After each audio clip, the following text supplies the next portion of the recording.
Hello, hockey fans. My name is Mekamat. It is raining outside, it is thundering, and it's the off season. There's no hockey. So I have to make up bullcrap subjects to talk about. So what I decided to do is make a list of the top underrated players in the NHL. Now, what is an underrated player by definition? Well, by definition, it's someone who's not being talked about, someone who's not yet received the superstar status, such as Crosby or Ovechkin. That's an underrated player, in my opinion. Now, I might name some names, and you guys might say, Mekamat, you're a liar. That guy is a superstar. Everyone talks about him. Well, the reason why I put him on my list is because when we talk about the team he plays on, we talk about other players and not necessarily that single player. That is why he is on the list. So let's get started. By the way, when I played hockey, I would have thought of myself as an underrated player because after a game, I thought I played good. My teammates, they'd spit at me. And I mean that literally. They would project human saliva onto me. But that's okay. I've repressed it. Now let's get started with the list. And it is in no order. I just put these random names, shit them out on a paper. So my first one is Tyson Barrie. Tyson Barrie plays for the Colorado Avalanche, obviously. He was drafted in the third round. So when we talk about good drafting, he was the 64th overall pick in the 2009 NHL entry draft. And he played with the Kelowna Rockets. And, he was okay for the past seasons. But then this past season, 68 games played, 57 points. That's great. That's more than great. I really wish he hadn't got injured there because he was crapping out points. 57 points in 68 games, that's great for a forward, even more so for a defenseman. So for the Colorado Avalanche moving forward, and progressing into the right direction, I think Tyson Barrie is a huge part of that team. All right, moving on. My next player. Now, my next player is from a hellhole in Ontario, Canada. It's a city called Ottawa. That's a dumpster fire right now because the whole team's going through a lot of bull crap. Obviously, I'm talking about the Ottawa Senators, and the player I'm talking about is Mark Stone. Now, why is Mark Stone on my list? You guys might not even think about Mark Stone, and his butt ugly face. Well, Mark Stone is on my list because the Ottawa Senators sucked crap. And if I pull out Mark Stone's stats this past season, he scored 62 points in 58 games. I didn't even know about that. And I wish he would have played longer, more games, to see if he could maintain that over a point per game. But the thing is, when Mark Stone came in the league, everyone questioned his skating.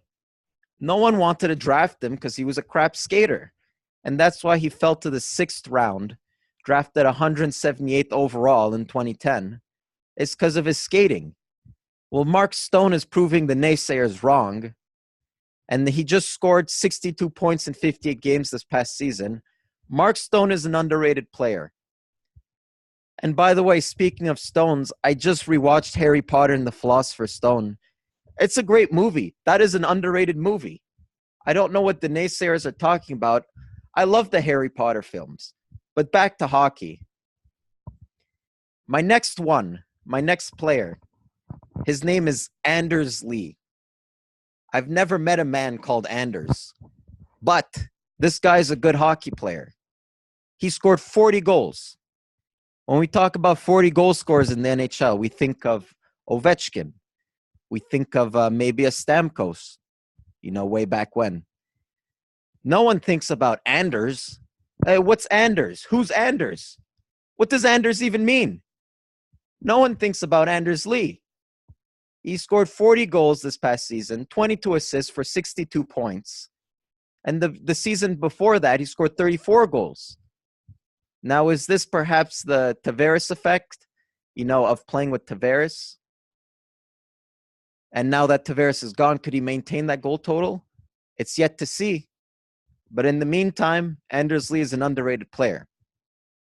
However, just saying, before you take Anders Lee in your pool, know that with 40 goals and 22 assists, he still had a plus minus of minus 25.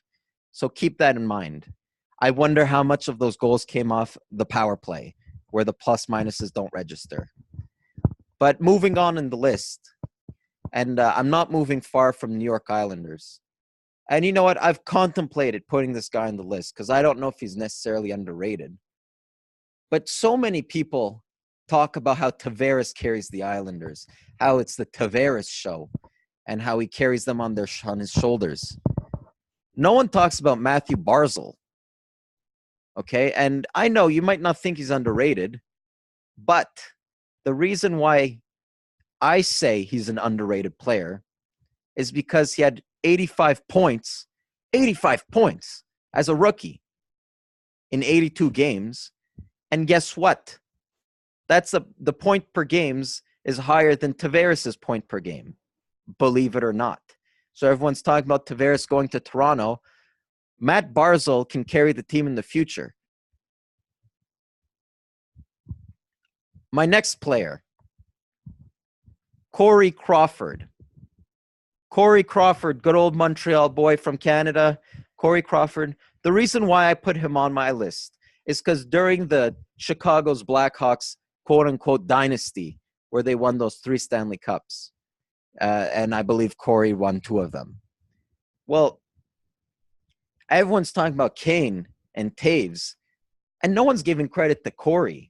They say, oh, he's average. He just plays on a good team, and he has to be average, and he can still win a Stanley Cup.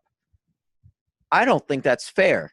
Hey, the kid made saves. If you look back at the overtime games against Los Angeles, some of the overtime, the kid made the saves when he needed to. And what more do you want from a goalie? That's why, because no one gives him credit, that is why I put Corey Crawford on my list. And this past season with injuries, you saw this, the Blackhawks season, I think they could have used Corey Crawford. They desperately need him to come back. My next player is TJ Oshie. And the reason why I put TJ Oshie there is not because of points per games or goals or anything. Do you see the effort he puts in every shift?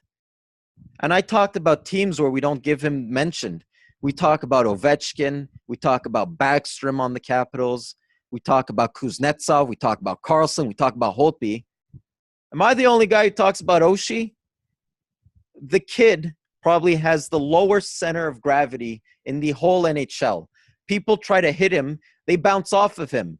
And they end up wiggling on the ice like Colin Miller. You know, the kid's solid. He plays physical. He's chippy. He can score goals. He puts in an honest effort. And my co-host, Jake Link, says if the shootouts didn't exist, then TJ Oshie wouldn't have a job. I beg to differ. Because the guy puts an honest effort every single shift. Good old American boy, TJ Oshie. And I'm glad he signed that contract with Washington a couple years back. Because I don't think getting rid of him would have helped them win this Stanley Cup this past year. Moving on, and speaking about effort, Brendan Gallagher. No player in the league works harder than Brendan Gallagher. And I mean that.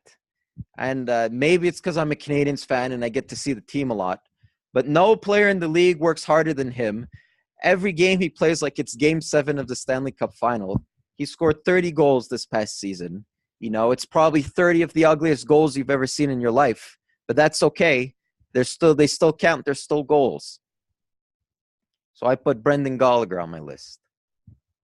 My next pick is controversial because everyone's going to say that guy's not overrated. We talk about him all the time. Well, let me throw the name of a team out. Pittsburgh Penguins. Okay? What's the first player that comes to your head? Obviously, Sidney Crosby. Now, what's the second one? Don't think. Evgeny Malkin. Now, what's the third one? Oh, maybe Matt Murray. What's the fourth? Letang. So on and so forth. Phil Kessel scored an intense amount of points. And when I say intense amount of points this past season, I mean 92 points in 82 games, 34 goals, 58 assists. 92 points, guys. 92 points. And no one's giving him his due diligence. I think Phil Kessel's a superstar. And I know he doesn't look like a superstar. He doesn't have the athletic kind of look. He looks like a McDonald's employee or something, or someone who works at Burger King, with all of the acne and whatever. But I'm telling you, all of the fat went to his face. I don't think Phil Kessel is necessarily a fat man because he doesn't skate like a fast man. And he definitely doesn't score points like a fat man because he got 92 points. That's a lot.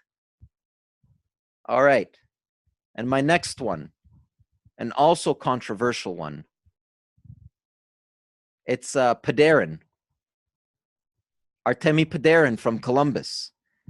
And the reason why I put him on my list, it's because if you remember when Panarin first came in the league, the first couple of seasons, everyone was saying he's good because he plays with, Patrick Kane.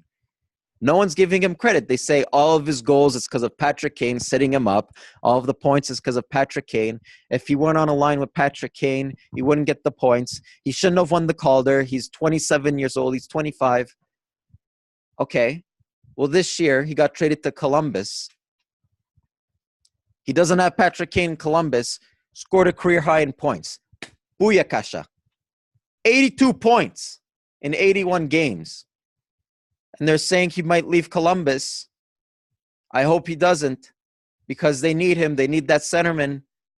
But 82 points, and that is without Kane. His points went up when Kane left. Think about it. So that's the players I could think of.